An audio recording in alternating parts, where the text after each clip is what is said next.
C'est une marée de costumes blancs qui prend des airs de ralliement.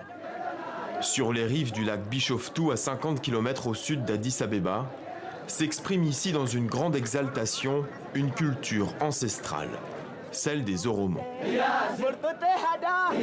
Mais ces danses et ces chants n'ont pas toujours été permis en Éthiopie.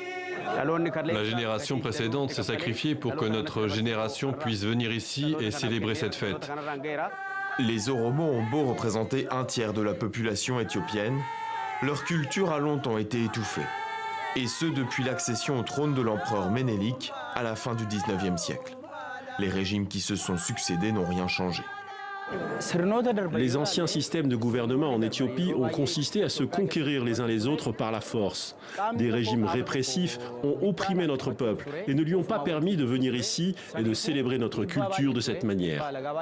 Il aura fallu attendre aux Oromo la constitution de 1994, qui offre aux quelques 80 peuples d'Éthiopie la liberté de célébrer leurs traditions.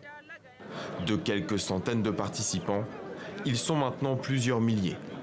L'arrivée du Premier ministre Abiy Ahmed, Oromo par son père, représentait d'ailleurs un espoir pour plus d'un. Toutefois, plusieurs représentants Oromo dénoncent toujours une marginalisation de la part du pouvoir. Nous ne pouvons pas dire que nous sommes heureux aujourd'hui, mais d'une certaine manière, c'est mieux qu'avant et c'est un processus. Nous ne pouvons pas dire que la cause du peuple Oromo a été entièrement traitée, mais c'est mieux qu'avant. Dans ce pays où parler de politique en public reste très compliqué, le festival Irecha fait figure d'exutoire. Une parenthèse vitale dans cette région de l'Éthiopie en proie en grande partie aux groupes armés.